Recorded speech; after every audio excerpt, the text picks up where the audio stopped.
네, 안녕하세요. 반갑습니다. 민희진입니다. 아까 방금 그래도 박수 한번 치고 시작할까요? 안녕하세요. 반갑습니다. 네, 승리를 내실 시간이 필요하실 것 같아서. 네, 저는 오늘 저는 평등한 교회 안전한 일터 안내서부터 콘서트에 사회를 맡게 된 민희진 목사입니다. 저는 오늘 이제 공주에서 왔습니다. 제가 이제 12월 말부터 이제 공주로 가서 이제 저는 기독교대학 성결교회 공주중앙교회 다음 세대 디렉터로 이제 사역을 하고 있는 목사인데요. 오늘 이제 김한센에서 또 이런 의미 있는 일들을 하신다고 또 감사하게도 불러주셔서 이렇게 오게 되었습니다. 방금 전에 소개해 주신 것처럼 제가 이제 그 러닝메이트라는 이름의 이제 사역을 할 때 여성 사역자의 완주를 꿈꾸는 그러한 사역으로 아주 작게 하면서 제가 그때 이렇게 모셔서 저희도 강의를 듣고 처음으로 저도 이제 기반 세대 사역과 활동에 대해서 알게 되었는데요. 오늘 이러한 이야기들을 좀 더 또 담아보고 싶고 또 들어보고 싶어서 여기까지 달려왔습니다. 네, 제 얘기는 이제 안 궁금하실 것 같으니까 네, 이제 제 소개는 이 정도로만 하고요. 이렇게 오늘 기독교반 성폭력센터와 함께 이렇게 안내서를 준비해 주신 제작팀과 직접 이렇게 만나서 이야기를 나누는 뜻깊은 자리에 함께 해주신 모든 여러분들께 감사드립니다. 그럼 이제 오늘 왜 이러한 안내서가 우리에게 필요한지, 또 어떠한 고민 끝에 이러한 안내서가 만들어지게 되었고 또 어떻게 활용할 수 있는지를 들어보면서 함께 생각해보는 시간을 가지려고 합니다. 네, 그럼 먼저 본격적인 이야기를 나누기 전에 오늘 이렇게 함께 해주신 네 분의 출연자들을 소개를 해드리려고 하는데요. 각자 간단한 자기소개와 현재 어떠한 활동을 하고 계신지 한 분씩 소개를 좀 부탁드리겠습니다. 출연자 이기입니다. 저는 기독교대학 강의회 공부 성폭력 대책위원회 서기를 실무자 같은 서기를 5년째 맡고 있는 최소영입니다. 교회 성폭력을 접하게 된 거는 2018년부터였던 것 같고요. 교회 성폭력 피해자들을 만나고 성폭력이 발생한 교인들을 만나면서 이 일에 뛰어들었고 이 일을 오래 해오신 분들과 함께 법도 만들고 체계도 만드는 일을 하고 있었습니다. 그래서 만들어진 게 기독교대학 강림회의 경우 성폭력 사건을 전담하는 기구로서 성폭력 대책위원회가 만들어졌고 여기에서 기독교 성폭력 상담센터를 운영하고 있는데 물론 아직은 갈 길이 아주 멉니다. 지금 현재는 한미교 여성지도력개발원 총무를 오랫동안 하던 거를 내려놓고 연구원으로서 도서출판 뜰박에서 책을 만들고 있습니다.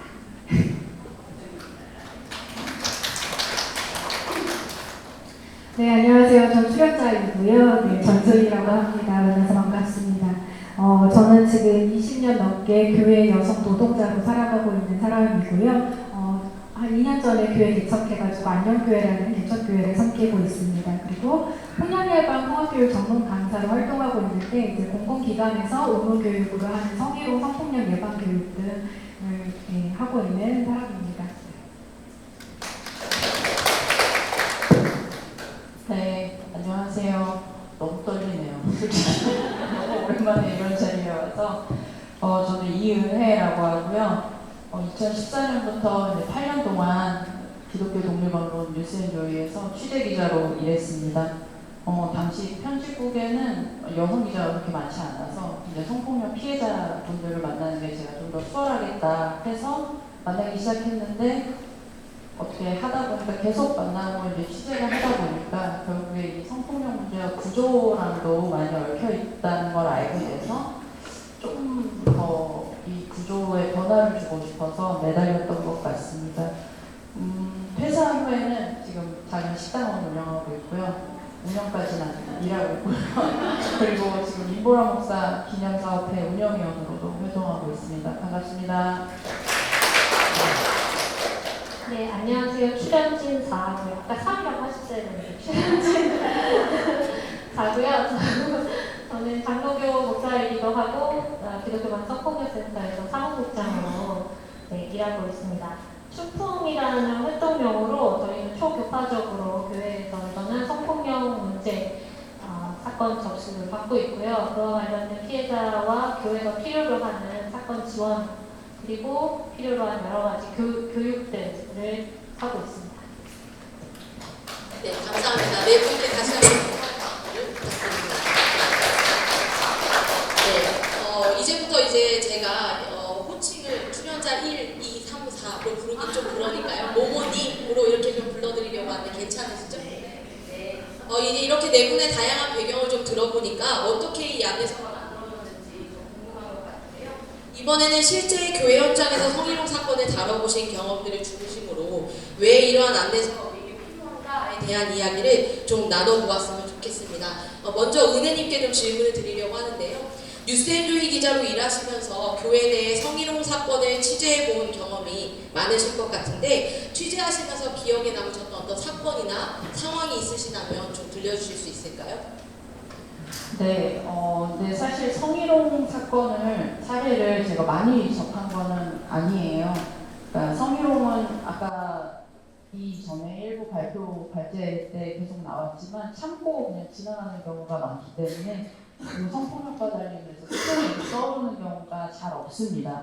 그래서 또 피해자가 이제 사역자의 경우에는 더더욱 그랬고요. 관련자들이 뭐 행위자, 성희롱 행위자나 이런 분들이 다 선후배 관계로 얽혀 있기도 하고 지금 계속 지적돼서 나온 고질적인 문제인 사역과 생계의 그 경계가 뚜렷하지 않기 때문에 더욱 그랬던 것 같아요. 한 번은 이제 지역에 있는 큰 교회에 성폭력 때문에 취재를 가서 그 성폭력 사건을 취재하면서 알게 된 사례인데요. 담임 목사가 여러 교인을 뭐 성추행, 성폭행 다 해서 이제 강한 되게 심각한 사안이었어요. 근데 가서 이제 저한테 도움을 주신 분이 그 교회에서 오래 사역하신 여성 전도사님이셨거든요. 그래서 그분이 이제 취재 전반을 도와주셔서 취재 일정, 뭐 피해자분들 다 미팅 잡아주시고 운전까지 다 해서 다 만나게 해주시고 이제 다 이야기 듣고 그래서 이제 교회로 돌아왔는데 교회로 돌아오는 중에 그분이 이제 운전하시다가 그러시는 거예요. 사실은 나도 피해자다. 그 얘기를 하시는 거예요. 그래서 저희 어머니 나이 또래 되시는 분이었는데 알고 보니까 이분은 훨씬 오래 전에 뭐 성폭력까지는 아니어도 그런 성희롱 수준의 가벼운 말들 그런 것들을 너무 많이 겪으셨는데 이제 이게 본인은 마찬가지로 그렇게 중요하지 않다고 생각을 하셨고 그리고 이게 평생에 자기 이 교회에서 이제 사역하다가 가는 게 자기 평생의 소명이라고 생각을 하셔서 그걸 문제 제기를 안 하신 거죠. 근데 그분이 이제 그 얘기를 하시면서 스스로를 너무 책망을 하시는 거예요. 그러니까 자기가 좀 더 일찍 얘기를 했더라면 자기가 좀 더 목소리를 어쨌든 뭐 분란까지는 아니더라도 그렇게 일으켰으면 이런 피해자들이 이렇게나 많이 발생하지 않았을 텐데 그래서 그분이 계속 그 책망을 하셔서 그게 보면서 좀 마음이 아팠고요. 이분처럼 이제 사역자분들이 직장 내 그러니까 교회 내인 거죠. 일터니까 교회에서 성희롱 피해를 입으면서도 이제 섣불리 그 피해를 얘기를 못 하시는 거는 저는 제 개인적인 생각이긴 한데요. 앞으로 벌어질 일을 예측하기 힘들어서인 것도 있는 것 같아요. 이게 뭐 사회에서처럼 관련법이 정확하게 있어서 구제 절차가 있어서 신고할 수 있는 곳이 있어서 정확하게 어디에 이렇게 가서 할 수 있는 게 아니고 처음 털어놓는 사람이 어떤 사람이냐에 따라 너무 반응이 갈리기도 하거든요. 그래서 이 듣는 사람이 어떤 정도의 성인지 감수성을 갖고 있느냐에 따라서 앞으로의 일이 결정이 되는데 한 번은 수도권에 있는 한 교회에서는 이제 그 담임 목사가 여성 교역자한테 메시지를 보냈어요. 근데 좀 부적절한 내용. 그러니까 막 성적으로 막 이런 것까지는 아닌데 하여튼 부적절한 내용이었어요. 그래가지고 이분이 이제 이걸 받고 막 불편하고 이걸 어떻게 해야 되나 이걸 대응을 하긴 해야겠는데 어떻게 해야 되나 그러다가 이제 동료 목사님한테 얘기를 한 거예요. 남자 목사님이죠. 근데 이 남자 목사님이 이거를 듣더니 선임 장로한테 가서 얘기를 한 거예요. 근데 하필이면 그 교회가 선임 장로랑 당회원들이 이 담임 목사랑 약간 갈등 관계가 있던 곳이었어요. 그러니까 이게 이제 바로 정치적으로 악용이 되는 거죠. 그래서 결국에는 이분은 그 메시지가 계기가 돼서 교회를 떠나게 됐는데 이게 뭐 그 선임 장로랑 당회원들이 막 성인지 감수성이 충만해서 내가 우리가 제대로 정의를 세우겠다 이게 아니고 정말 그냥 정치적으로 한 건 잡았으니까 이제 넌 더 이상 얘기하지 말고 나가라 이거였거든요. 그게 과정이 뭐 민주적으로 결정된 것도 아니고 나중에 이 사임 사유를 공표한 것도 아니었어요. 그러니까 이런 걸 보면 그냥 정치적으로 건수를 잡아서 악용한 거죠. 그러니까 이런 요인들이 좀 여성 사역자들, 특히 이 피해자들이 뭔가 성희롱에 관련해서는 더 목소리를 낼 수 없게 만드는 거 아닌가 싶습니다. 네, 이렇게 정치적으로 악용된다든지 또 이렇게 피해자가 자기 스스로 책망한다든지 이런 것들이 참 안타까운 일인 것 같은데요. 이번에는 충풍님께 여쭤보고 싶습니다. 피해자 상담을 하면서 성희롱 사건을 다루는 데 있어서 어려웠던 점들이 참 많으셨을 것 같은데 어떤 어려움들이 있으셨는지 또 이러한 문제들을 반복해서 마주하면서 정말로 우리한테 이러한 예방 안내서가 필요하다라고 느끼셨던 순간들이 있으시다면 어떤 순간인지 좀 공유해 주시면 좋을 것 같습니다. 네. 저도 이제 5년 딱 채우고 이제 6년차 기반센에서의 활동이 이어지고 있는데요. 수많은 사건과 관련된 상담 전화를 받는데 그 중에서도 가장 어려운 게 성희롱과 관련된 것 같아요. 우리가 뉴스에서도 보면 막 성폭력, 뭐 강간, 뭐 이렇게 하면서 물리적인 폭력이 눈에 보일 때는 교회에서 그래도 좀 반응이 있거든요. 공감을 하거든요. 피해자의 아픔에 대해서. 근데 성희롱 같은 경우는 이야기했을 때 오히려 뭐 그 정도 가지고 네가 소명이 좀 부족한 거 아니냐. 사역을 위해서 당연히 참아야지로 귀결되는 것들을 많이 봐요. 그리고 뭐 큰 성폭력 사건 같은 경우 공론화했을 때 가해자가 거기서 완전히 추출될 거라는 기대가 있지만 성희롱을 이야기했다가는 결국 계속해서 같이 일해 가야 할 텐데 괜한 부스럼만 만드는 거 아닌가라고 해서 꼭 더 참게 되는 경우들이 많은 것 같고요. 저희가 작년에 6년 동안의 이제 개소 이후로 6년 동안의 상담 통계를 쭉 모아가지고 사건들을 좀 분석해 봤는데요. 그 중에서 여성 사역자가 피해자가 된 11건의 사건을 좀 이렇게 더 특별히 들여다보게 됐어요. 봤을 때 저희가 그동안 경험했던 것은 남성 목회자가 성폭력을 했을 때 성폭력을 행할 때 남성 목회자라는 목회자의 권력은 엄청 세게 발현됐거든요. 또 문제를 해결할 때도 남성 목회자이기 때문에 될 수 있으면 온건하게, 될 수 있으면 봐주는 편으로 해서 굉장히 유리하게 작용하는 게 이 목회자의 권력이었는데 여성 목회자한테는 그렇지 않다는 거죠. 똑같은 그 목회자의 권력이 있지만 여성 목회자한테는 네가 어떻게 했길래 사역을 하려면 이걸 참아야지. 이것도 하나의 소명을 살아가는데 당연히 그 디폴트된 참아가야 하는 무언가, 그러니까 감수해야 되는 무언가인 것처럼 사역의 일부인 것처럼 대해진다는 거죠. 그 고통을 네가 내면화하게 개인적인 것들로 하게. 그리고 남성 목회자 같은 가진 권력은 더 약자에게 이런 폭력의 피해가 일어났다면 여성 목회자는 상관인 담임 목사에게 계속해서 플러팅, 내가 너를 사귀고 싶고 만나고 싶고 예배가 끝나면 부르고 그다음에 동료들이 계속 같이 회의를 하는 과정에 너의 사진을 찍으면서 깨길대고 외모가 어떻고 뭐 몸매가 어떻고 이런 이야기들을 계속 들으면서 참아내야 되고 그냥 웃으면서 그 자리에서 할 수 있는 거는 그냥 웃는 것밖에 할 수 있는 게 없는 침묵밖에 할 수 없는 그런 상황이 계속 반복되고 심지어 내가 목회하는 대상인 성도들에게도 계속 희롱적인 추행적인 부분을 계속 당하고 거기에서 내가 나를 방어할 수 없는 왜냐하면 목회자이기 때문에 그런 것들을 봤을 때 여성에게는 이 목회자라는 것이 이 폭력을 내면화하게 하는 오히려 약점으로 되게 작용하는구나 라는 생각이 들어서 이 성별화된 권력이 얼마나 큰가에 대한 생각을 조금 더 하게 됐어요. 특히 여성 사역자가 아닌 여성 직원, 간사님에게는 더 그렇겠죠. 비서의 역할이라든지 커피를 타오는 것이 주요 업무인 것처럼 감정 노동을 하고 목사님 오늘 기분이 어떠신지 살피는 게 업무의 일환인 것처럼 계속 살펴지면서 일상적으로 성희롱과 직장 내 괴롭힘에 반복되는 그렇지만 거기서 문제 제기는 할 수 없고 그저 그냥 조용히 그만두는 것밖에 선택할 수 없는 그런 상황에 놓여 있는 여성 사역자들이 많았어요. 근데 누군가는 뭐 그 강간도 아니고 뭐 추행도 아닌데 그 정도는 뭐 참을 수 있지 않아? 좀 약한 거잖아. 뭐 배려하면 되는 거 아니야? 라고 하는 말을 들었을 때 내가 이것을 위해서 7, 8년 공부하고 이제 현장에 나와서 소명을 살아가겠다고 하는데 내가 제일 참아내야 하는 게 젠더폭력이라니 이것이 정말 정당한가? 내가 개장 사역하고 내 역량을 펼쳐나가도 모자란데 내가 이 폭력을 내면화하면서 참아내는 것이 우리가 당연히 해야 되는 목회의 어떤 훈련인가? 그것은 부당하다. 당연히 이것은 교회에서 만들어가야 되는 부분이고 보장돼야 되는 부분이다라는 생각이 들었던 것 같아요. 특히 이제 성희롱 관련해서 신고가 들어오면 모든 직장마다 직장 내 성희롱이 발생했을 때 어떤 절차와 어떤 체계를 가지고 이것을 해결할 것인가에 대한 내규들이 다 있죠. 근데 교회는 그게 없어요. 그래서 어떻게 할 수 있는 방법이 없는 거예요. 그냥 간간이나 이런 성폭력 같은 경우는 고소하시죠. 그러면 교회가 깜짝 놀라니까 좀 그런 의식을 갖게 되니까.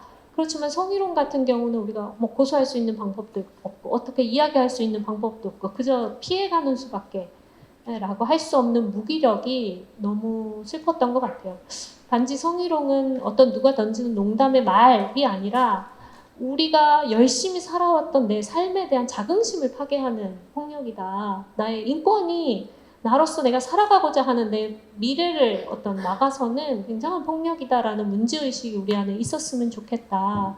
그것을 가지고 우리가 이야기를 나누기 시작했으면 좋겠다. 그러니까 여성 사역자들이 점점 사라지거든요. 요즘 여성 전도사님 구하기가 하늘의 별따기라고 하죠. 근데 부목사님은 더 그렇고요. 담임 목사님도 그렇고. 그러니까 막 목사님들 만나면 교육 가면 그래요.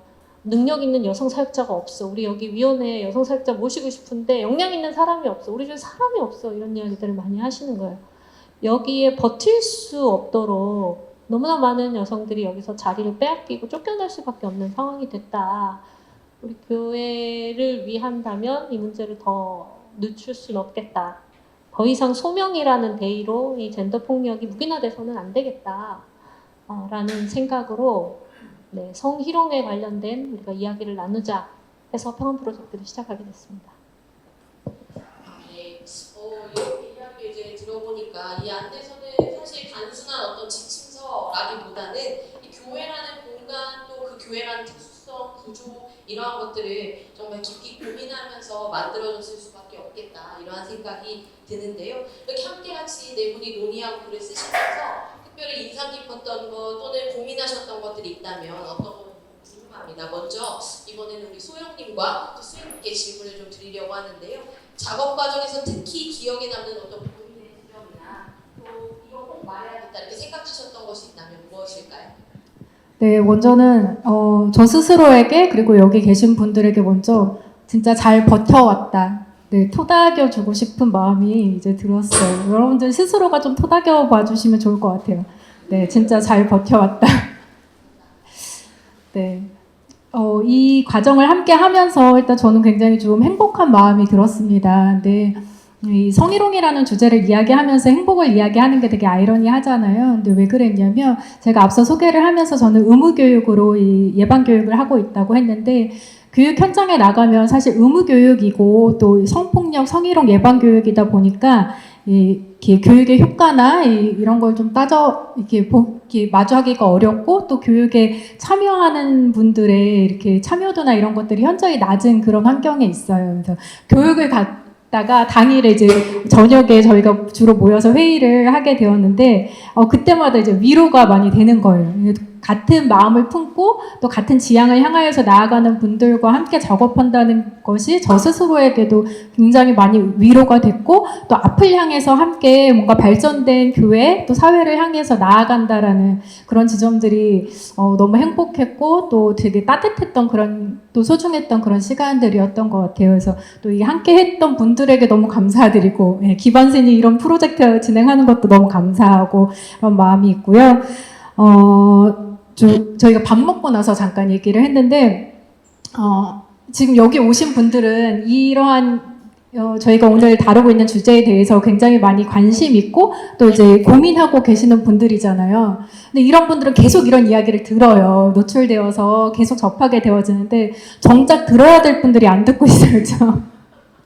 정작 들어야 될 분들은 여기 하나도 없어요. 사실 여기 있는 계신 분들은 아무도 이거 안 들어도 이미 현장에서 잘 살아내고 계신 분들인데 정말 이런 이야기가 필요하고 정말 새롭게 깨닫고 변화해야 될 분들에게는 이게 닿지 않는다는 그런 마음이 좀 안타깝게 들고요. 저희가 이걸 만들면서 정말 한 글자 한 글자 굉장히 심도 있게 이야기하면서 나눴거든요. 그러면서도 아, 이렇게 글이 많아지면 더 안 보일 텐데, 이런 좀, 그래서 어떻게 하면 간편하게 이걸 다 잘 보실 수 있을까요? 라는 그런 고민 가운데 만들긴 했지만, 그래도 글씨가 많기는 해요. 사실 담을 내용들이 너무 많은 것들을 축소한다고 하긴 했지만, 그래도 이제 핵심을 담다 보니까 글이 많아졌는데, 꼼꼼하게 보셨으면 좋겠고요. 여기 계신 분들 이미 의식 있고 하신 분들이니까, 각자의 교회에서 이 이야기들을 하나하나 읽어 내려가면서 서로 이렇게 소통하고 이야기 나누면서 좀 더 우리가 정말 평안 안전한 교회를 향하여서 갈 수 있었으면 좋겠다 그런 생각이 듭니다.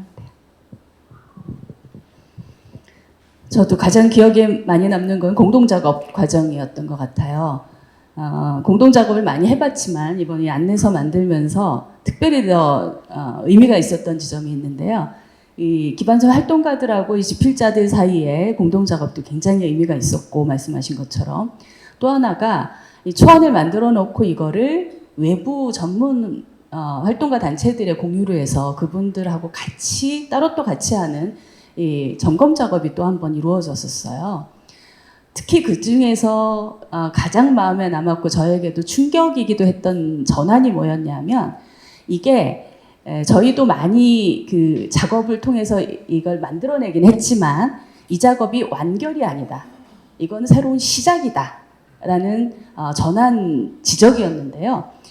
그 각 교회 상황이 다 다르고 여러 가지 또 새로운 상황들이 계속 대두가 되기 때문에 이 안내서 작업은 기초가 되는 출발선을 정해준 거다.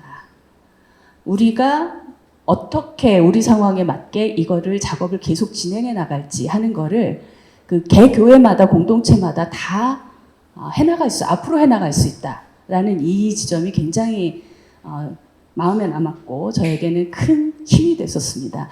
이런 과정들이 만약에 이루어질 수 있다면 저희가 가장 큰 문제라고 할 수 있는 교회의 성차별적인 문화 자체가 이 과정 속에서 조금씩 바뀌어 나갈 것 같고 혹여라도 성폭력 피해가 발생했을 때 이걸 접한 사람들은 가해자 편이 아니라 피해자를 위한 조력자가 될 수 있을 것 같고 새로운 출발들을 모든 순간에 새롭게 만들어갈 수 있지 않을까 하는 생각을 했습니다. 네, 감사합니다. 저도 이제 교단의 교재를 집필하는 일을 꽤 오래 해오고 있는데요. 교재 집필할 때마다 글이 많은 것에 대한 고민을 해요. 근데 이제 집필자들이 정말 빼고 덜어서 이거는 꼭 정말 읽어야 된다. 그리고 이렇게 좀 가르쳐야 된다 하는 것만 최종적으로 남기잖아요.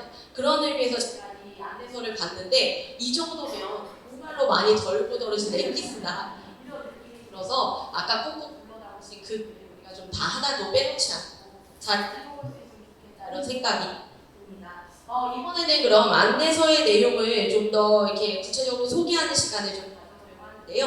먼저 안내서의 전체 구조와 구성에 대해서 간단히 좀 설명을 들어보도록 하겠습니다. 다시 한번 소영님께. 네, 안내서의 그 제일 먼저를 보시면 교회도 일터입니다. 계속 나왔던 얘기긴 합니다만 이게 어떤 의미인지를 함께 고민한 내용들을 담았습니다. 노동과 사역에 대한 사명에 대한 이야기들을 해석하기 위해서 모든 사람은 삼터로 파송된 사제, 목회자라는 점을 먼저 설명하고 교회 역시 생계가 걸린 일터라는 점, 교회 공동체라는 이유로 성희롱 사건이 외면당하거나 축소돼서는 안 된다는 점들을 담았습니다. 두 번째 부분에서는 성희롱인가요? 라고 되어 있지요. 성희롱이 무엇인지, 교회에서 발생할 수 있는 성희롱 사례들이 무엇인지 간단하게 소개하고 있는데 성희롱이 발생했을 때 꼭 기억해야 될 원칙들이 무엇인지, 성희롱인지 판단 기준이 무엇인지, 여기에서는 피해자에게 판단 기준이 있다.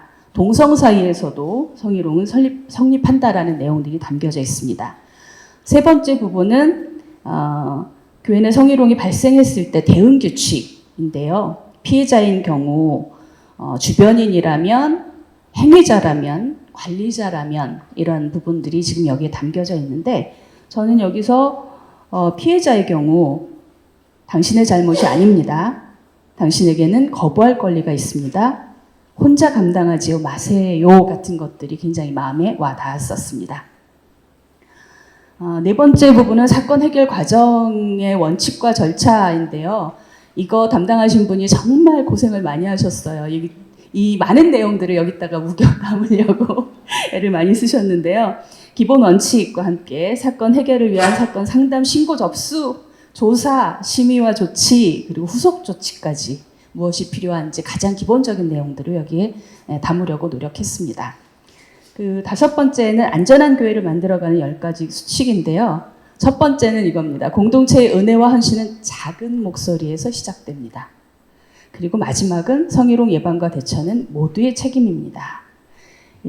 정말 그 한 글자 한 글자를 마음 담아서 만들기 위해 노력을 했는데 나머지도 꼭 읽어보시고 교회 공동체가 워크숍에서 이런 새로운 원칙들을 합의해 나가는 과정들을 만들어 가시면 좋을 것 같습니다. 마지막에는 기독교 반성폭력센터 소개를 넣었는데요. 기반센에서 만들었으니까 당연히 넣기도 했겠지만 저희가 이거를 얘기를 하면서 교육과 상담 안내가 꼭 들어가야 된다. 그렇지 않고서는 이 매뉴얼이 의미가 반감할 수 있다. 그래서 이 부분을 집어넣었습니다. 설명 정말로 감사드립니다. 이제 각자 맡으신 부분, 쓰신 부분이나 매뉴얼을 분석하면서 고민하신 내용 중에 이거는 조금 더 토론이 필요하겠다. 또 이거는 더 구체적인 사례나 설명이 붙으면 좋겠다라고 생각하셨던 부분이 있으시다면 좀 나눠주실까요? 저는 이제 이번 안내서에서 성희롱인가요?를 부분을 맡아서 이제 작성을 했는데요. 쉽지 않더라고요. 이게 쉽지 않았습니다. 이게 너무 그 개인마다 기준이 다 다르고 뭐 어느 정도 통용되는 기준이 있긴 하지만 그게 다 다르기 때문에 이거를 한정된 지면 내에 풀어내는 것도 좀 힘들었고 그리고 워낙 다양한 양상으로 성희롱이 나타나잖아요. 그리고 권력 구조나 이제 관계 맥락에 따라 같은 말도 전혀 다르게 해석되는 경우들도 있고, 그래서 이거를 이제 단순한 사례만으로 이렇게 정리해서 언급하는 게 좀 한계가 있었어요.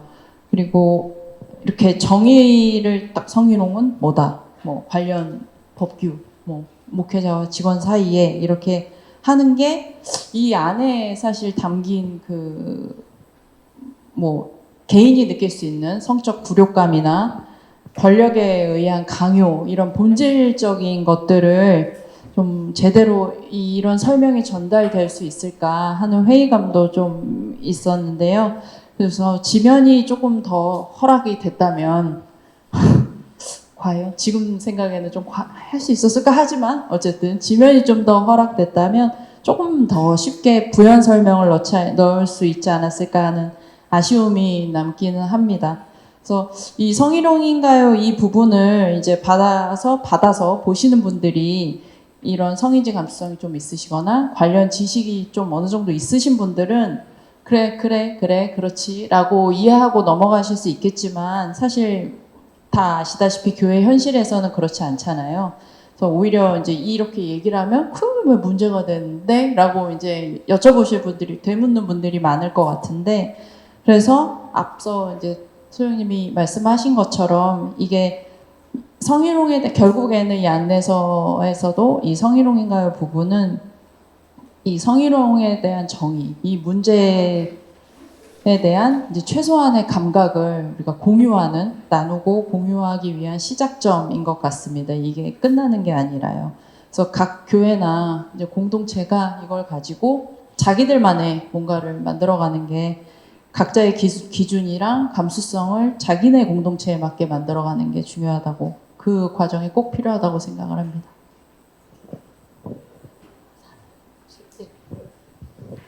네, 저는 네 번째 부분, 사건 해결 과정의 원칙과 절차에 관한 부분을 제가 맡아서 했는데요. 이제 이러한 기본 원칙들을 세우는 과정들은 사실 저희가 논의 가운데, 그래, 이런 해결 원칙 좀 기본적으로 통용되어지는 것들을 하나하나 적어갔습니다. 근데 이거 이제 우리가 실제 교회 현장에서 적용하려고 하면 어떻게 될까에 대한 고민이 참 많았어요. 왜냐면 저도 개척교회를 하다 보니까 일단 인원이나 인적 자원이나 물적 자원이 굉장히 현저하게 낮은 상황이에요. 그런데 이렇게 뭐 접수 사건 담당자를 전담해서 세우고 뭐 심의조사위원회를 꾸리고 하는 일들이 현재 상황 안에서 불가능한 거예요. 근데 작은 교회들 안에서 또 뭐 큰 교회라고 할지라도 이런 게 이렇게 논의가 되지 않는다면 이런 과정이 사실 현장에서 실제로 적용되기는 참 어렵겠다라는 생각을 저희도 나누었고, 그럼 이걸 어떻게 할 수 있을까 참 많이 고민을 했습니다. 하지만 기본적인 이러한 라인 정도는 우리가 갖추어야 하겠다라는 것들을 이제 최소한으로 해서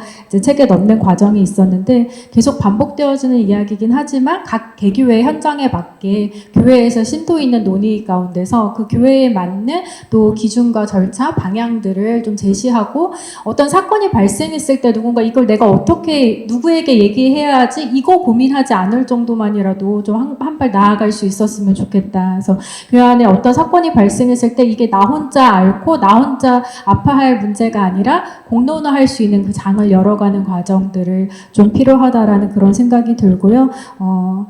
각 교회 안에서 꼭 실현할 수 있는 그런 과정이 되었으면 좋겠습니다. 네, 저는 3번 발생 시 대응 규칙하고 5번 안전한 교회를 만들어가는 10가지 수칙을 작성했는데요. 발생 시 대응 규칙을 각 자기의 상황에 맞춰서 이렇게 쓴다는 게 좀 조심스러운 부분이기도 한 것 같아요. 왜냐하면 또 다른, 너는 피해자니까 이것까지만 해, 너는 이렇게 해야 돼 라는 또 다른 너무 경직된 구분을 만들지 않을까라는 고민도 조금 있었습니다. 그런데 사건이 발생하면 한 공동체가 완전 카오스 상태가 되거든요. 그래서 본인은 참고인인데, 그러니까 저희 말에 피해자의 동료인데 본인이 피해자인 것처럼 막 너무 나서다 보니 결국 피해자한테 본인이 너는 이렇게 해야 돼 라고 하면서 본인이 사건을 해결 과정을 끌고 가고 그 가운데서 피해자의 의사가 오히려 무시되는 것처럼 보여지는 경우도 있고요. 또는 교회에서 관리를 해야 되는 감독자의 역할에 있는 사람이 지금 이것이 발생했으니 어쩌면 좋지? 빨리 해결해야 돼. 오히려 가해자 중심적으로 막 이거 사건을 없애버리다 보면 본인이 가해자처럼 혹은 가해자의 지인처럼 행동을 하게 되는 경우도 있고요. 그래서 내가 지금 서 있는 위치와 내가 죽어도 어느 방향에 고민을 해야 되고 어떤 과정으로 나아가야 될 건가에 대한 구분은 필요하거나 내가 어떤 고민을 해야 되는가에 대해서, 그래서 피해자라면 내가 지금 무엇을 준비해야 되고 혹은 무슨 생각을 해야 되고, 또는 내가 가해자라면 내가 행위자로 지목되었다면 그럼 나는 어떤 걸 하는 것이 중요할까, 그리고 내가 그 주변에 있는 주변인 동료라면 나는 아직 사건을 잘 모르니까 가만히 있는 게 좋겠어, 혹은 피해자의 편 들어서 내가 같이 싸워줘야지, 내가 다 해결해줘야지, 이런 게 아니라 내가 참고인으로서 주변에 있는 그 동료로서 나는 그럼 뭘 해야 되는가, 관리자는 관리자로서 어떤 관점과 어떤 제안을 가져야 되는가에 대한 이제 기본적인 이야기들을 구분하려고 했고, 이것 안에서 교회 상황에 맞게 또 그 각 사건에 움직이는 역동하는 그 역동 안에 조금 더 이야기들을 붙여가면 좋겠다라는 생각이 들었습니다. 마지막 안전한 교회를 만들어가는 10가지 수칙을 작성할 때 저는 원래 뒤에 1번 뭐 하면 안 됩니다, 2번 무슨 말을 하면 안 됩니다, 3번 어디 가면 안 됩니다, 이렇게 썼었거든요. 10가지를. 왜냐면 교육 가면 아까 목사님도 말씀하셨지만 목사님들이 노회 교육 가면 내가 어떤 말을 하면 안 되는지, 어떤 행동을 하면 안 되는지 쪽지게처럼 딱딱 말해 주십시오 이렇게 물어보세요. 그러면 그거를 말로 이제 딱 그 표면만 정형화하기는 어렵다, 그것이 발생한 상황과 맥락이 중요하다라고 이야기는 하지만 이제 그게 은연중에 저도 있어서 뭐 하지 말기 이렇게를 썼었어요. 근데 자문을 저희가 민우회 자문을 받으면서 어떤 이야기들을 나눴냐면 민우회 분들이 교회는 서로 친밀해져가고 결국 이 사귐이랑 친밀함을 나누는 게 중요한 공간 아닌가요? 그래서 그렇죠. 교회는 서로 사랑하는 게 되게 중요하죠.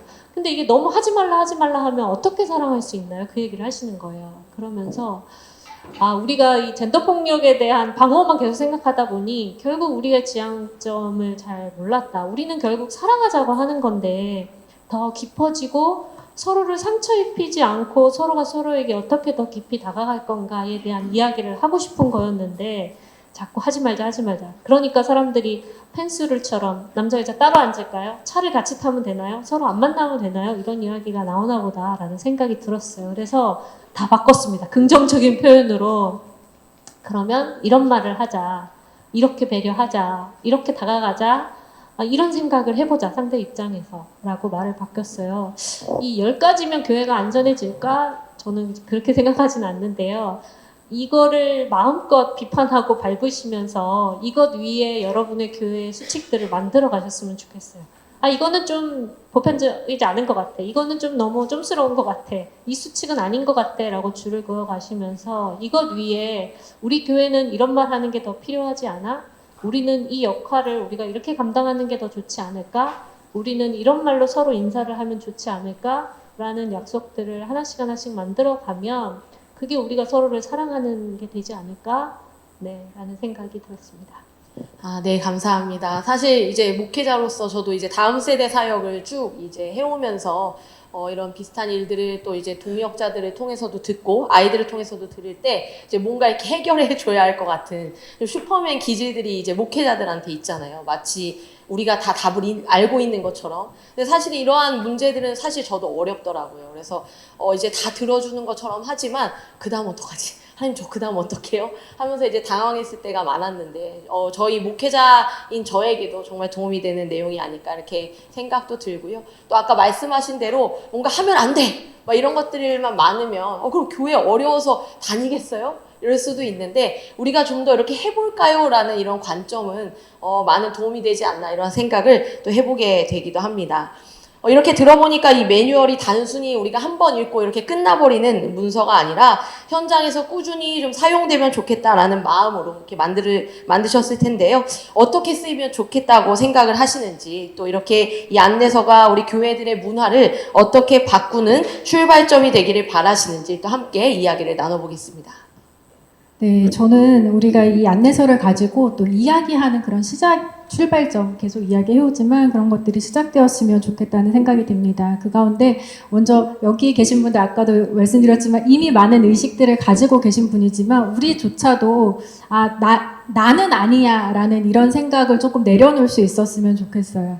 그게 또 시작이 되지 않을까 싶어요. 저도 이제 이렇게 강사로도 활동을 하고 있지만 일상생활에서 마주할 때 나에게 이런 모습이 있었나 깜짝 놀랄 때가 혹시 있거나 또 그러니까 세대가 많이 차이 나는 분들과 이야기를 나누다 보면 나는 이미 이전 세대구나, 이미 이 가부장제에 많이 물들어 있는 사람이구나를 느낄 때가 종종 있거든요. 그래서 어느 누구도 나는 아니야라고 또 우리 교회는 아니야 이런 자신을 하기보다는 우리도 혹시나 누군가에게 아프게 할 수 있거나 누군가를 불편하게 할 수 있다라는 그런 좀 생각들을 가지고 그런 인식에서 우리가 함께 출발을 했으면 좋겠고요. 그래서 이거 나 다 알고 있는 내용이야.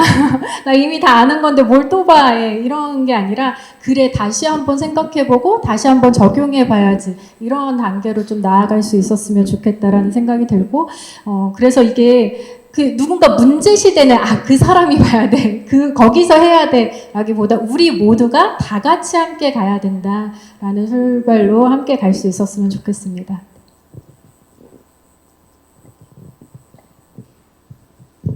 네. 시작이 됐으면 좋겠는데요.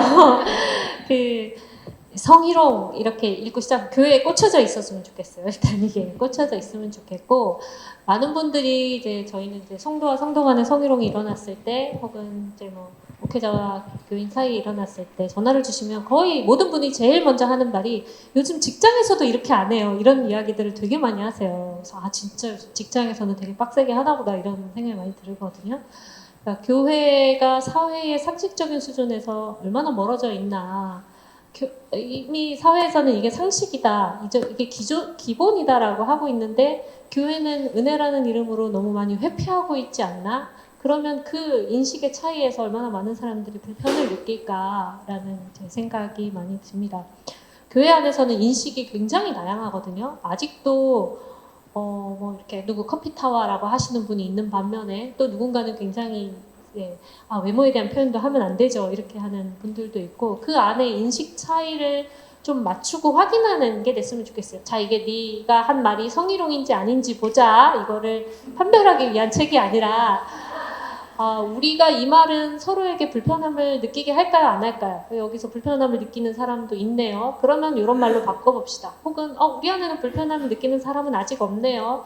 그렇다면 또 새로운 사람이 없을 때는 어떨지 그 사람은 어떨지 좀 들어봅시다라고 해서 모두의 인식에 좀 결을 맞추는 이제 그런 용도로 사용됐으면 좋겠다라는 생각이 들고요. 일반 직장 내에서는 이 성희롱 상담을 하는 그 담당 기구를 고충 상담이라고 하거든요.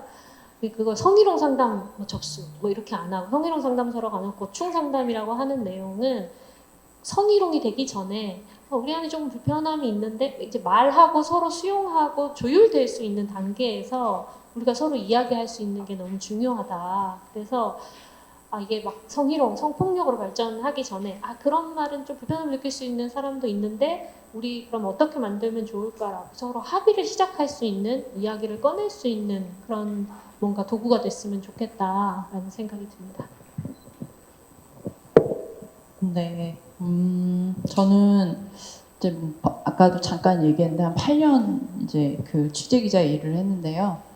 사실 계속 취재 성폭력, 특히 이런 성과 관련한 이슈, 뭐 다른 것도 물론 그렇지만 하여튼 특히 이런 이슈를 계속 취재를 하면서 좀 뭐 회의감 같은 게 들 때가 굉장히 많았어요. 그러니까 좀 막 어떻게든 피해자를 이걸 해서 해야겠다 했다가 이제 다시 교단이나 이런 상황을 보면 이 같은 얘기를 도대체 언제까지 반복을 해야 돼?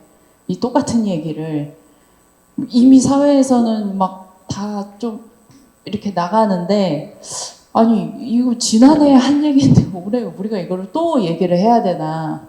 왜 도대체 교회는 5년 전에 한 얘기인데 뭐 계속 그 생각이 들 때가 있었거든요. 그러면서 이제 지치기가 되게 쉬웠는데 그럴 때 이제 그래도 힘을 낼 수 있었던 거는 이 안내서뿐만이 아니라 이 이전에도 굉장히 다양한 각 교단에서 고군분투하시던 분들이 또 기관에서 하시던 분들이 작게 만들어낸 안내서들이 있어요. 성폭력과 관련해서. 어떻게든 해보겠다. 계속 꾸준히 길을 걸어오신 분들이 있는데 그게 각자 활동처럼 보이지만 결국에는 이 한국교회 큰 여성운동 안에서 같은 맥락으로 이어지고 있는 거거든요. 그래서 그분들이 해놓으신 것들, 하시는 일들 그런 거를 보면서 정말 더디고 너무 이게 의미가 있나 싶다가도 그런 분들 보면서 이제 힘을 많이 냈어요. 그래서 저는 좀 이 안내서도 이후에 또 누군가에게 그렇게 힘을 주고 저희 그 영화 보면 왜 쇼생크 탈출에 그 수저 있잖아요.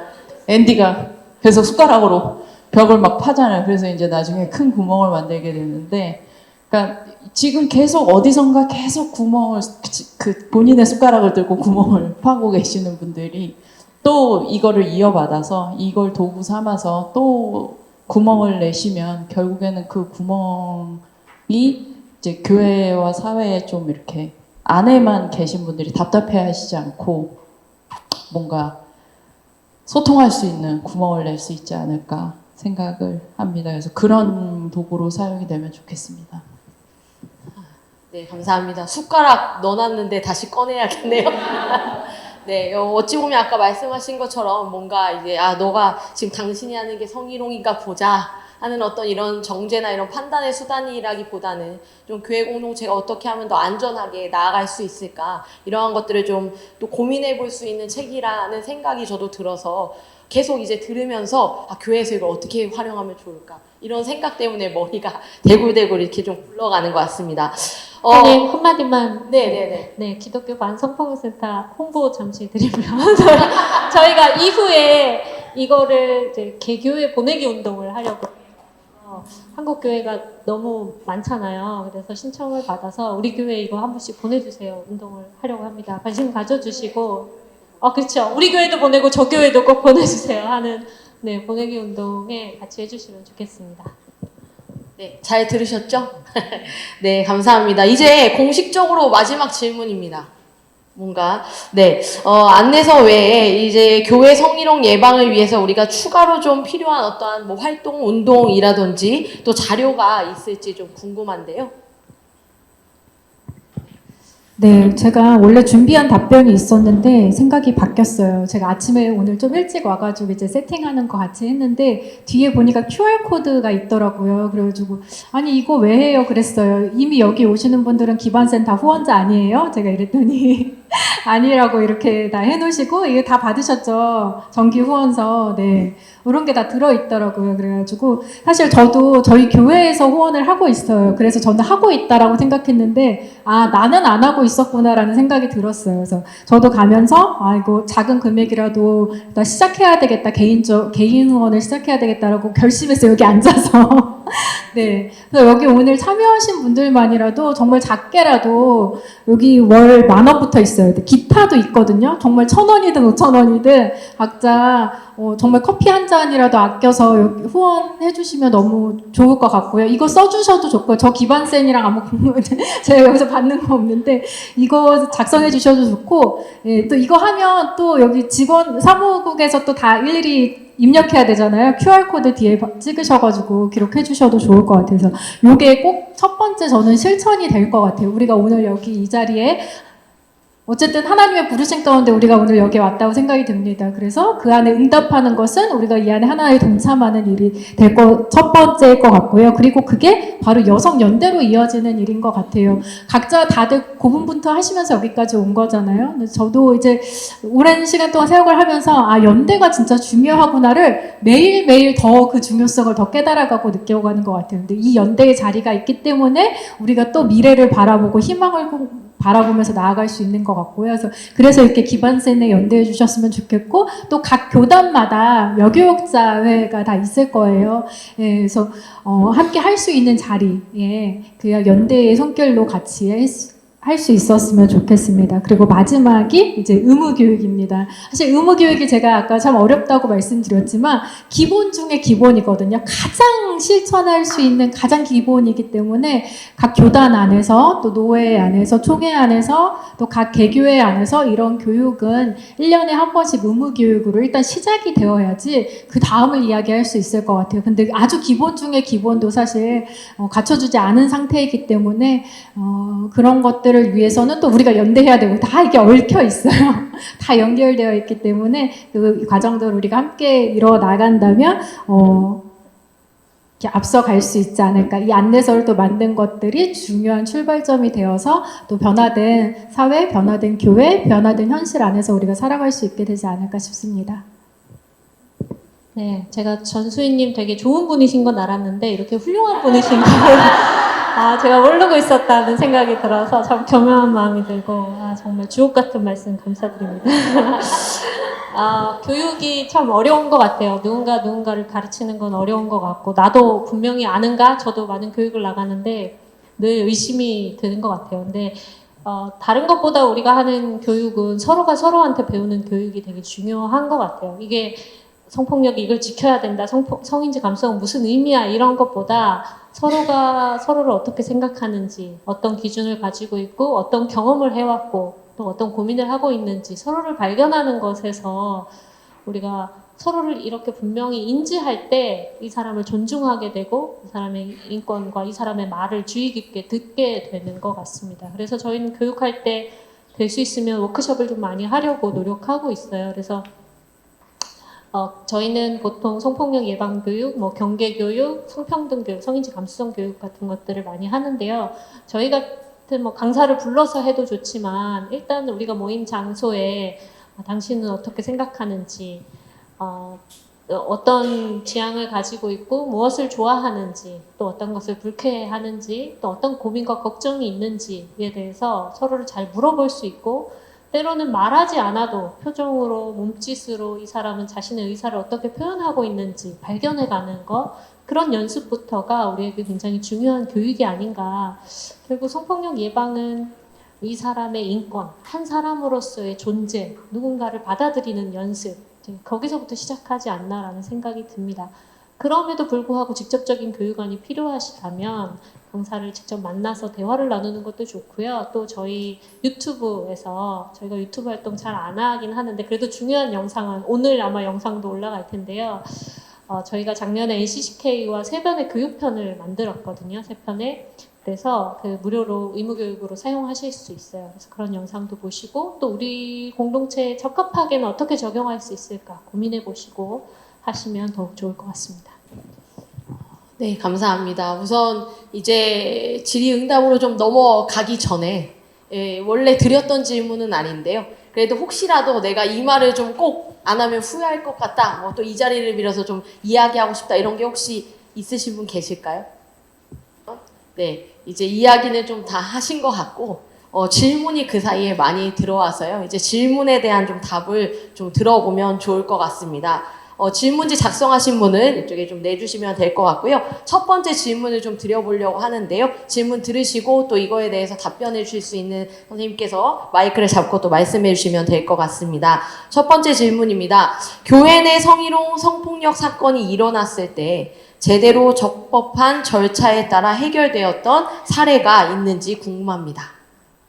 네, 아무래도 지금 생각나는 거는 어느 교회나 우리 교회는 제도와 교육이 인식이 다 준비되어 있습니다 하는 교회가 한국 교회 얼마나 있을까? 거의 없을 것 같아요. 거의 사건을 만나면서 우리 교회가 어떻게 해야 될까 고민하는 교회가 지금은 태반이거든요. 근데 이제 최근에 어떤 교회에서 사건이 일어났는데 사건이 일어났을 때는 이거 당장 어떡하지? 이 문제에만 빠져 있기 쉬워요. 그래서 막 피해자 달랬다가 가해자 달랬다가 막 이렇게 왔다 갔다 하다 보면 결국 둘이 나가서 조용해지면 끝났다 이렇게 되는 경우들이 태반인데 한 교회에서는 일단 이 문제를 이제 저희랑도 만났고 어떻게 진단할 것인가라고 하고 거기 안에 이것들을 해결하기 위한 조직을 먼저 만들었죠. 이 문제는 잘 해결하지 못하더라도 우리가 한 케이스 한 케이스 피해자나 가해자 만족할 만한 해결책을 못 찾을 수도 있거든요. 근데 그것보다 더 중요하지는 다고 할 수는 없겠지만 어쨌든 그럼에도 불구하고 잊어버리지 않아야 할 것은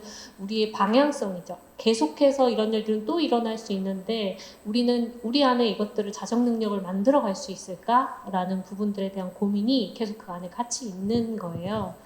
그래서 지금 우리의 인식과 제도가 부족하지만 이런 것들을 만들고 또 피해자를 철저하게 비밀 보장 신분이 밝혀지지 않게 하면서 사건을 해결해 가려고 하고 피해자분은 모르겠어요. 내가 이 공동체 안에서의 해결이 정말 만족스럽다라고 얘기 안 하실 수도 있어요. 물론 목회자였던 가해자는 그 공동체를 나갔는데 피해자는 어떤 경험으로도 이미 일어난 사건에 대한 불쾌감은 완전히 100% 만족하지 않을 수도 있어요. 그렇지만 더 중요한 거는 이 공동체에 대한 신뢰를 잃지 않는 것이거든요. 이 공동체에 대한 신뢰를 완전히 잃어버리면 더 큰 걸 잃어버린 거기 때문에 그 안에 위원회를 만들고 계속해서 정기적으로 공동체 전체가 교육을 받아가고 우리 안에 다음 또 사건이 생기지 않도록 혹은 또 생긴다면 우리는 또 다른 안목과 조금 더 한 걸음 더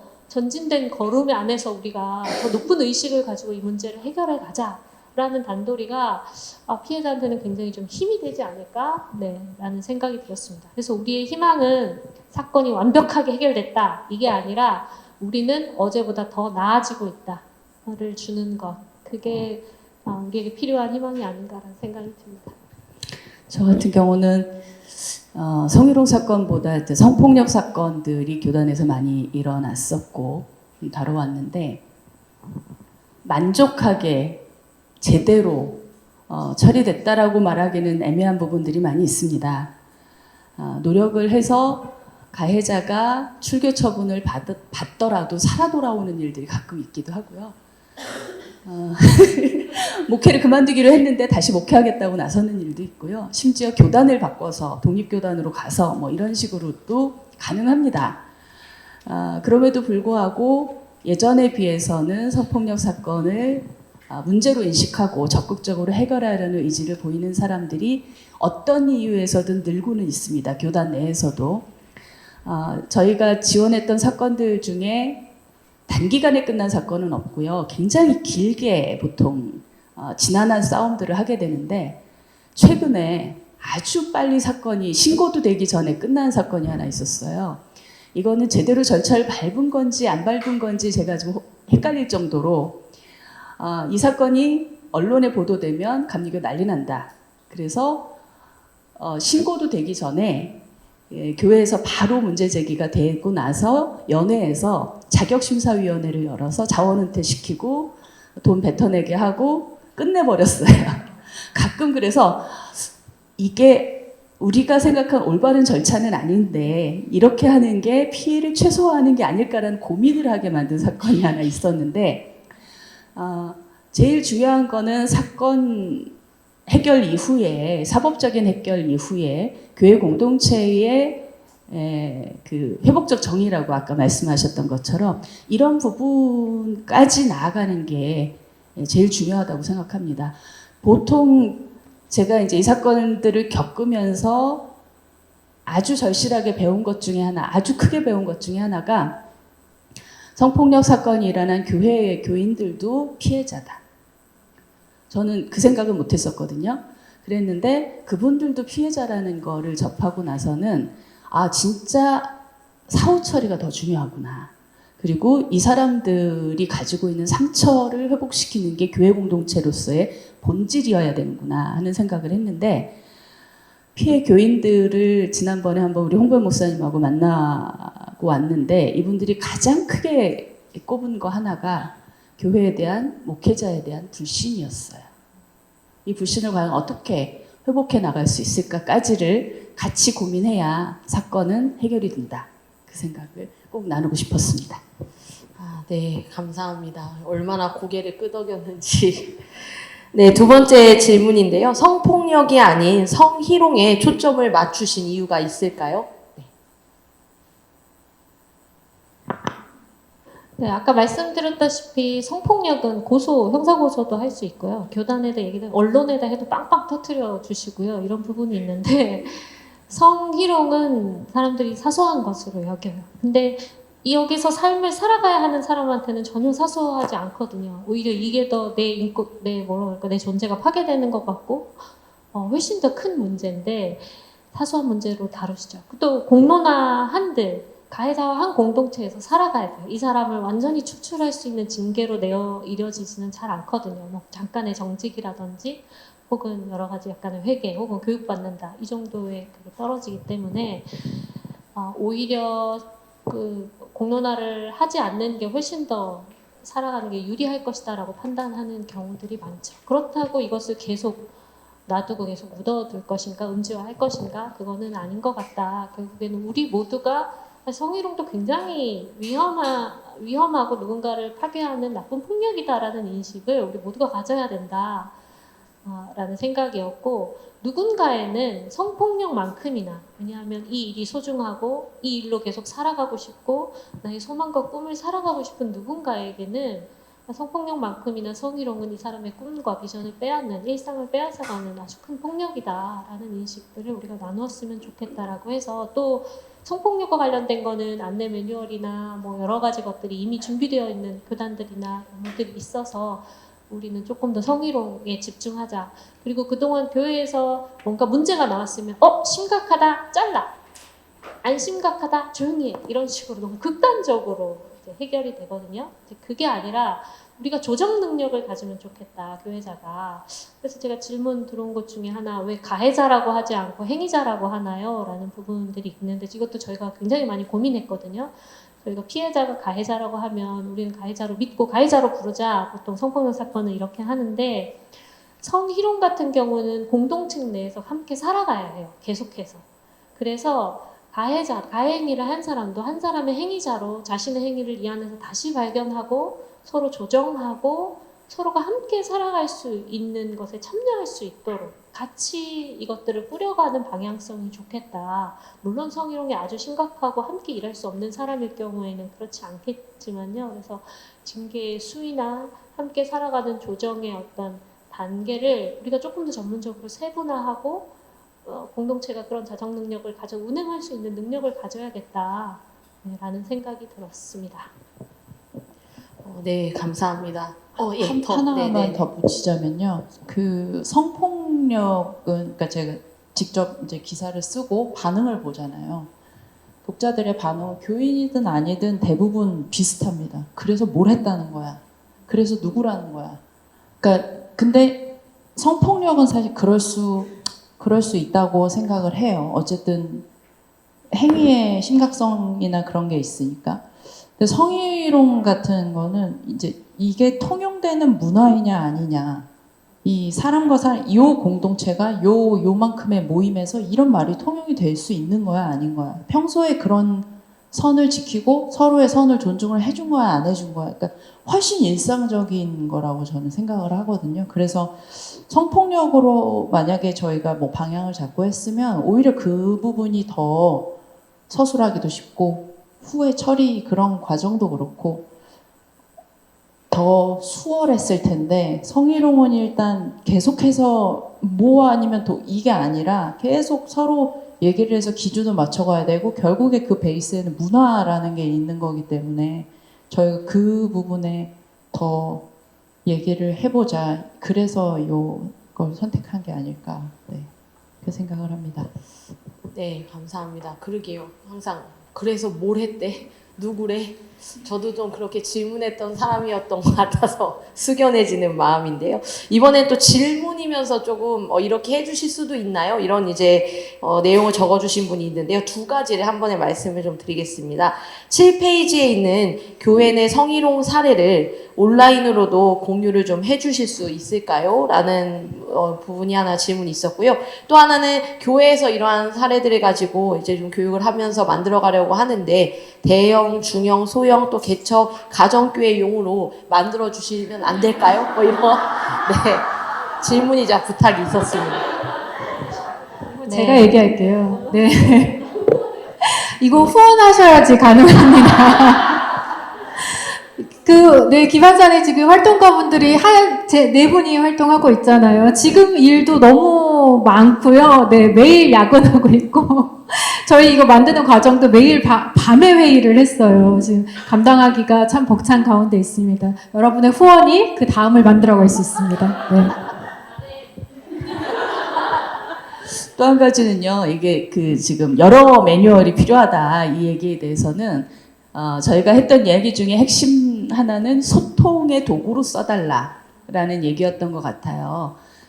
각자의 현실에 맞게 이걸 소통의 도구로 삼아서 우리의 조직 문화, 교회 문화를 한번 점검해 보기도 하고 세대 간 대화도 해보고 젠더 간에 혹시 다른 인식을 가지고 있는 건 없는지 소통도 해보고 이런 여러 가지 도구가 될 수 있는 거기 때문에 결과물만 딱 아까 정답지처럼 이렇게 공유하는 게 아니라 각자 자기의 소통의 도구로 삼아서 다양한 이야기들을 그 교회 내에서 만들어가는 게 더 소중한 결실이라고 생각합니다. 네, 감사합니다. 네, 후원 꼭 QR 찍고 가겠습니다. 네, 또 다른 질문인데요. 6페이지에 동성 간의 성희롱에 대한 부분이 적혀져 있는데 이 부분에 대해서 조금 더 설명을 좀 해주실 수 있을까요? 라는 질문입니다. 네, 동성 간에도 성희롱이 인정됩니다. 성폭력도 마찬가지고요. 특히 이제 보통 성희롱이나 성폭력이 우리가 친밀한 사이니까 마음의 거리가 몸의 거리가 가까운 친한 사람이니까 이런 게 되지 않아라고 해서 누군가의 권리를 넘어서는 행위이잖아요. 근데 이것은 동성일 때도 마찬가지입니다. 특히 많은 경우 사례에서 여성들은 아무래도 임신과 출산과 관련된 이슈가 있으니까 너 임신했어 안 했어 라면서 몸을 신체를 받는다던가 혹은 살이 빠졌어 안 빠졌어 라고 하면서 몸을 같이 이렇게 더듬는 그러면서 그걸 같은 동성이니까 괜찮아 나는 괜찮아 라고 하면서 하는 경우들도 있고요. 또는 요즘에는 몸을 이렇게 만드는 남성도 헬스 이런 거 하는데 몸이 좋아졌네 라고 하면서 서로 신체를 만지는 행위가 굉장히 수치스럽거나 또는 이 느끼는 사람이 어떤 역사를 가졌는지에 따라서 다를 것 같아요. 사람들의 경험이 다 다르거든요. 그래서 어떤 분은 나는 아무리 만져도 다 공공재야 뭐 이렇게 하시는 분들 가끔 계세요. 근데 모두가 다 내 마음 같지 않거든요. 그 사람이 자라온 삶의 여정이 있고 그 사람만이 가지고 있는 경험이 있고 그 가운데서 이것은 굉장히 그 사람과 연결된 치명적인 나의 어떤 권리의 침해로 생각하는 부분들도 있고요. 저도 처음 이제 사역을 나갔을 때 저를 너무 예뻐해 주시고 사랑해 주시던 어떤 권사님이 저만 만나면 이렇게 엉덩이를 이렇게 여성 권사님이신데 너무 사랑스럽다고 딸 같으시다고 이제 여성들 알겠지 치마를 붙는 치마를 입잖아요. 근데 이제 엉덩이를 이렇게 그 주일만 되면 그 권사님이 어디 계시나 피해가기 위해서 그랬던 생각들이 나요. 그래서 우리가 애정하고 사랑하는 그분이 저를 사랑하지 않았다고 생각하지 않아요. 너무 예뻐해 주셨어요. 근데 우리가 사랑하는, 표현하는 방법이 학대하는 부모들도 누구도 아이를 사랑하지 않는다는 분은 없거든요. 하지만 그것은 폭력이고 해를 끼치잖아요. 내가 표현하는 그 방법도 내 사랑하는 마음만큼 잘 전달되고 있는가, 혹은 이 사람이 받아들이길 원하는 방법으로 전달되고 있는가에 대한 공론화가 필요하다. 내 중심적인 부분에 있어서 사랑이란 전체가 상대 중심적인 것으로 그 방법도 표현도 모든 것들이 변해가야 된다. 이런 이야기들이 좀 나눠질 수 있으면 좋겠습니다. 네, 이야기를 들으니 저도 권사님이 이렇게 항상 볼 때 목사님 둘째 이렇게 하시는 분이 계셔서 아니에요. 그 뒤로는 누가 손만 이렇게 해도 두실 수도 있는데 아니에요. 그게 이제 저도 갑자기 떠올랐어요. 네, 그러면 안 돼요. 네, 다음 질문을 좀 한번 좀 읽어보려고 하는데요. 피해자가 가해 행위자의 장기간에 걸친 그루밍으로 인해서 신고했던 입장을 바꾸고 행위자 처벌을 문제 삼는 경우가 있습니다. 가해 행위자가 성직자의 경우 가해 사실 자체가 공동체를 무너뜨리는데요. 이러한 경우 가해 행위자와 피해자 그리고 옹호하는 집단 구성원은 내부 공익 제보자와 사건 처리 담당자에 대해서 작은 일을 크게 부풀리고 모함하는 사람으로 꼬리표를 붙여서 공격하기도 합니다. 그러나 피해자는 또다시 입장을 바꿀 수도 있는데요. 교회는 그렇다면 어떠한 입장을 가지고 있어야 한다라고 생각하시는지 궁금합니다. 제가 시작을 하겠습니다. 그동안 생각하세요. 굉장히 질문이 복잡해가지고 사실은 또 여러 사람이 나왔던 것 같아요. 근데 어쨌든 피해자 의사가 계속 바뀌는 거죠. 피해자 의사는 바뀔 수 있죠. 왜냐하면 모든 사람이 다 이후 해결 과정을 예측할 수 없기 때문에 그래요. 내가 말한 이후에 어떤 일이 일어날 수 모르고 이것이 또 어떤 피해로 이어지고 다른 사람이 또 주변에서 많이 끌어들여지고 나뿐만 아니라 또 다른 피해자들이 계속해서 발생하거든요. 저희 사건 중에는 자기를 도왔던 이 어떤 성도님이 피해자를 도왔는데 이 성도님을 다 교회에서 출교 처리하고, 그러니까 이 피해자는 나뿐만 아니라 이분의 고통을 보는 것까지 너무 고통스러우니까 나중에는 하지 않겠다라고 할 정도로 중요한 거는 피해자가 왜 그런 결정을 했는가, 왜 결정을 바꾸는가, 지금의 어떤 상황이 있었길래 그거 말은 이 사람이 자기의 뜻대로 충분히 생각하고 말할 수 있기까지 충분히 안전하지 않다는 이야기거든요. 그 주변 상황을 살피는 것이 너무나 중요한 것 같아요. 피해자는 충분히 안전한가?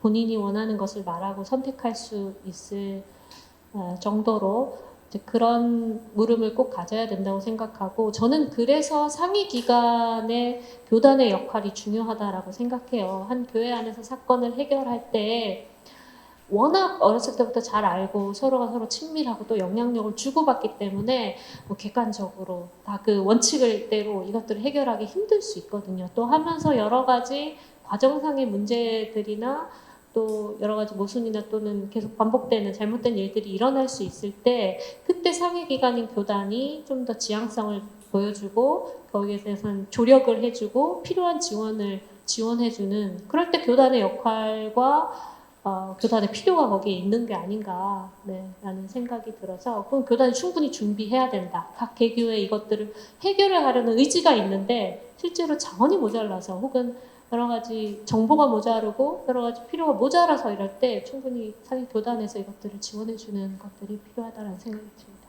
질문이 이게 맞나요? 네, 저도 들으면서 질문이 사실 이 안내서 근데 그런 경우를 사실 많이 보기는 했죠. 피해자가 처음에 고발을 해서 문제가 커지니까 이제 해서 다시 하고, 근데 이 질문을 주신 분이 이제 만약에 조력자시면 조력자의 입장에서 이제 이렇게 질문을 하신 거면 교회가 이제 어떤 입장을 취해야 되냐라고 물으셨는데, 저는 교회가 어떤 뭔가를 하기는 힘들다고 생각해요. 솔직히 현실적으로. 그거는 모든 사람이 다, 교회 구성원이 다 입장이 다를 테고, 근데 어쨌든 피해자와 가깝게 했던 조력자시라면 일단 본인이 공격받는 상황이면 그 상황을 피하는 게 저는 맞는 것 같고요. 굳이 거기에 남아서 그 공격을 받을 이유는 솔직히 없다고 생각해요. 그러면 이제 더 나중에 힘들어지기 때문에 대신에 피해자와 끈은 놓지 말아야겠죠, 당연히.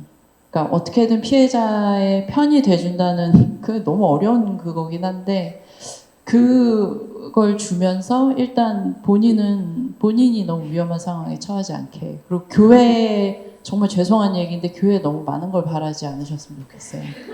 정말 이게 쉽지 않더라고요.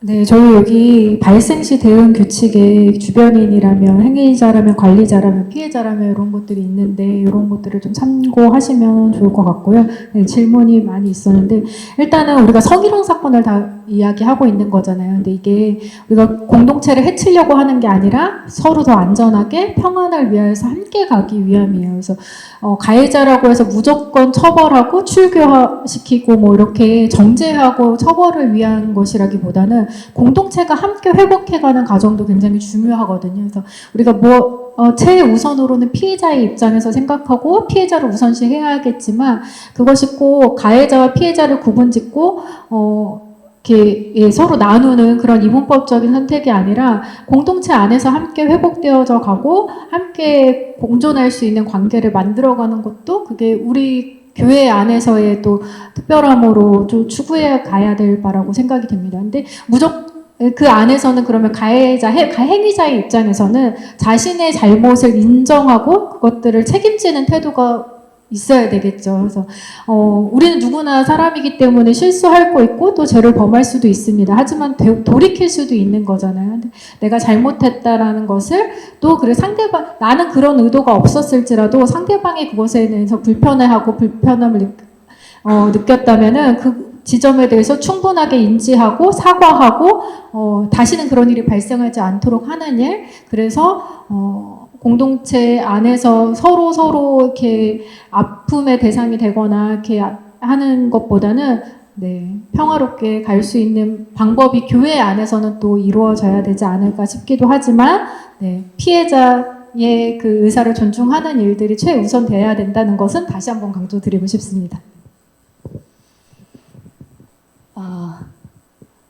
여기서는 그루밍에 의한 그 변화를 얘기를 하셨지만 사실 여러 가지 이유로 피해자들이 입장을 바꿀 때가 있습니다. 제가 경험한 경우는 심지어 물리적 폭력 내지는 그러니까 일터에서 쫓겨날 거에 대한 위협 이런 것 때문에 입장을 바꾼 피해자들도 있었어요. 여러 가지 이유로 피해자들이 입장을 바꿀 수 있기 때문에 무엇이 원인인지를 잘 들여다봐야 되지 않을까 하는 생각이 들고요. 저희 매뉴얼의 안내서에도 있지만 피해자보다 앞서 나가지 않도록 하는 것도 필요할 것 같습니다. 제일 중요한 거는 교회 공동체가 이거를 어떤 식으로 바라봐야 되냐면 재발 방지를 어떻게 할 것이냐. 어쨌든 이런 사건이 성희롱이든 뭐든 일어났다면 그 원인이 되는 뭔가가 있을 거예요. 교회 문화 자체에서. 목회자를 너무 신성시했다. 뭐 이런 것도 있을 수 있고 남자 중심으로만 모든 걸 해석하려고 했다. 뭐 이런 것도 있을 수 있고 여자라면 남자라면 이래야 된다라는 우리의 통념의 원인일 수도 있고 여러 가지가 있잖아요. 이걸 재발 방지를 우리 공동체에서 하려고 한다. 우리 교회에서 하려고 한다면 뭐가 필요할까? 이것에 대한 거는 특히 성희롱 대처에서 꼭 필요하지 않을까 생각을 합니다. 네, 감사합니다. 제가 받은 질문은 여기까지인데 혹시 아직 적지 못하셨지만 들으시면서 또 질문이 있으신 부분 있으실까요? 네, 저는 없으신 것 같은데요. 제가 그러면 마지막으로 혹시 질문이 없을까봐 준비를 해놓은 건데 네, 믿음이 없었어요. 근데 이제 뭐 질문이라기보다 부탁인가 뭐 싶기도 한 그런 건데 이제 들으시면 수희님께서 다시 QR코드를 찍으라 하실 것 같지만 아까 소영님께서 이제 시작이다 말씀하신 것을 빌어서 힘을 내서 한번 좀 말씀드려 본다면 사실 이런 내용을 저는 이제 보면서 제가 이제 그래도 아직 현장에 가까이 있고 이러다 보니까 이제 후배들이나 동료들한테 이런 내용들을 좀 교육하고 같이 공부하는 시간들을 갖고 싶은데 사실은 좀 이런 이야기를 꺼내면 먼저 되게 우리 모두의 이야기임에도 불구하고 되게 위축되고 경직될 수 있다. 그래서 저는 조금 약간 이제 가볍게 이야기 나누면서 시작할 수 있는 이런 컨텐츠 같이 뭐 카드라든지 뭐 이런 식의 어떤 그런 컨텐츠도 있으면 좋겠다라는 생각도 하나 들었고요. 또 이거를 이제 보면서 이제 작년에 강의하신 3가지 이제 강의 내용이 유튜브에 있다고 하셨지만 또 이것을 교회에서 우리가 할 때 어떻게 하면 좋을지에 대한 뭐 온라인 이제 영상이라든지 이런 것들이 좀 덧붙여지면 좋을 것 같은데요. 이제 일단 QR을 찍고요. 또 하나는 이제 그래서 그냥 제 마음으로는 좀 그런 아이디어들이 있으면 또 이제 뭐 재정적인 것도 있지만 사실 너무 바쁘신 상황이기 때문에 좀 서포터즈 입장처럼 좀 그런 아이디어를 같이 좀 구현해서 만들어 가는 것도 좋겠다. 뭐 이런 생각도 들면서 스스로 마무리하겠습니다. 네. 혹시 더 질문 있으시거나 더 하실 말씀 있으실까요? 네. 없으신 것 같습니다. 네, 그럼 이렇게 2부는 이렇게 마무리를 좀 하도록 하겠습니다. 감사합니다.